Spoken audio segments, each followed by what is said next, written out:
شاید ہی آپ نے کسی جن بھوت پریت آتما کو اپنی زندگی میں دیکھا ہو، مگر یقیناً کئی مرتبہ آپ نے یہ سنا ہوگا کہ فلاں شخص پر جن بھوت کا سایہ ہے یا فلاں شخص پر کسی پریت آتما کا قابو ہے۔ آج کی ویڈیو میں جاننے کی کوشش کریں گے کہ آخر یہ ماجرا کیا ہے اور یہ کہاں سے شروع ہوا۔ سب سے پہلے اس ویڈیو کو ملاحظہ کیجیے۔ It's okay. I'm right here. Evan? Come here. Are you filming? Yep. It's okay. It's okay, baby. Breathe, breath. Please breathe, breath. Please breathe, baby. Breathe, bro. It's okay. It's okay. Call 911. Evan.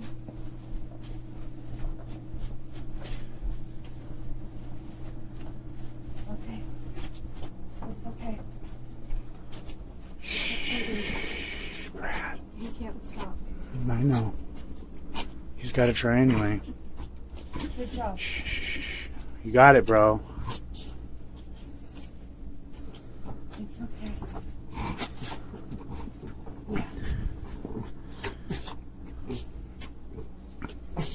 I got you. I got you.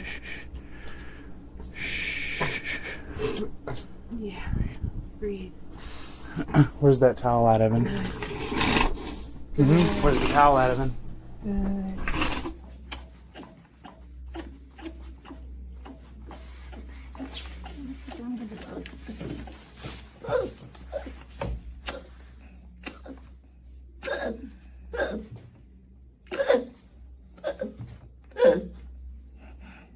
Basically اس video میں دو لوگ جو جھٹکوں کی بیماری سے متاثر ہیں ان کی علامات آپ نے دیکھی۔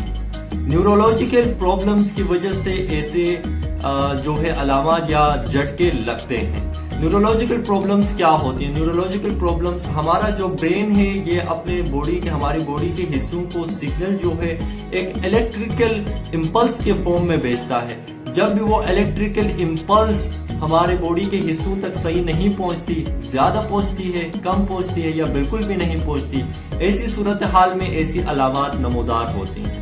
اب بات کریں گے کہ یہ تو ایک دو مثالیں ہیں، مگر ایسی کئی بیماریاں یا ایسے کئی مینٹل النیسز، ہیلوسینیشنز، ڈیلیوژنز کو ہماری کمیونٹی میں یا خاص کر ایسی کمیونٹیز میں جو انڈر ڈیولپڈ ہے یا جو ڈیولپنگ ہے، وہاں پر ابھی بھی جن بھوت پریت آتماؤں کا نتیجہ سمجھا جاتا ہے۔ یہ بات آخر شروع کہاں سے ہوئی؟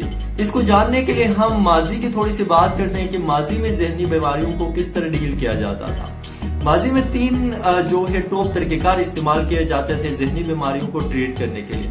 سب سے پہلا طریقہ کار آتا ہے ایگزورسزم۔ ایگزورسزم کا مطلب ہے دم دعا کرانا، جو کہ ابھی بھی چند کمیونٹیز میں موجود ہے۔ جب بھی ایسی کوئی علامت، ایسی کوئی بیماری نمودار ہو جو کہ خاص کر مینٹل النیسز نمودار ہو تو وہ دم دعا کرانے جاتے ہیں۔ دوسرا اہم طریقہ کار استعمال ہوتا تھا ٹریفننگ۔ ٹریفننگ بڑا ہی خطرناک طریقہ کار تھا۔ اس میں ایک شخص جو کہ ذہنی بیماری سے گزر رہا ہے یا اس میں غیر معمولی کوئی رویہ نمودار ہوا ہے، اس کے سر کی ہڈی تک توڑ کے اس میں سوراخ کیا جاتا تھا۔ اس سے ٹھیک بڑے کم لوگ ہوتے تھے، مگر زیادہ تر لوگوں کی اس سے اموات ہوتی تھی۔ اور تیسرا طریقہ کار تھا کہ ذہنی بیمار لوگوں کو قید میں رکھا جانا، اور اس سے بہت سارے لوگوں کی حالت بگڑتی تھی بجائے کہ وہ بہتر ہوتے۔ مگر جو ہے ٹائم گزرتا گیا اور ایک ایسا ٹائم بھی آیا جہاں پر ذہنی بیمار لوگوں کو شیطان کے نمائندے یا معاشرے کے لیے خطرہ سمجھ کر انہیں زندہ جلایا گیا، ان کی جان لے لی گئی۔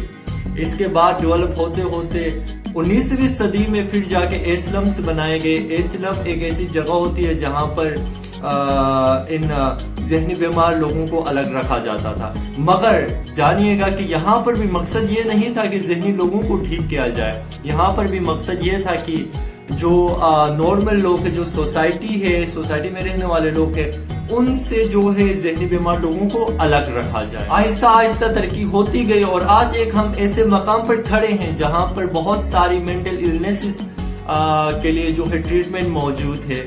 ہمارے پاس کمیونٹی مینٹل ہیلتھ سینٹرز موجود ہیں، مگر بدقسمتی سے ابھی بھی ایسی کمیونٹیز موجود ہیں جہاں پر ہیلتھ فیسلٹیز اتنی میسر نہیں ہے، اور ساتھ میں اویئرنیس اور ایجوکیشن کی کمی کی وجہ سے ابھی بھی ذہنی بیماریوں کو جو ہے جن بھوت پریت آتماؤں کا نتیجہ سمجھا جاتا ہے، جن سے ہوتا یہ ہے کہ ایسے لوگ دم دعا کی کوشش کرتے ہیں، جن کا بلیف ہوتا ہے کہ دم دعا سے ٹھیک ہوتے ہیں، جب تک ٹھیک ہوتے ہیں تب تک تو بات ٹھیک ہے، مگر جب ٹھیک نہیں ہوتے تو وہاں پر یہ سمجھ کر کہ اب ان کا کوئی علاج نہیں ہو سکتا انہیں چھوڑ دیا جاتا ہے، جو کہ نہ صرف اس شخص کی زندگی جو اس بیماری سے گزر رہا ہے بلکہ اس سے جڑے تمام تر لوگوں کی زندگی جو ہے متاثر ہوتی ہے۔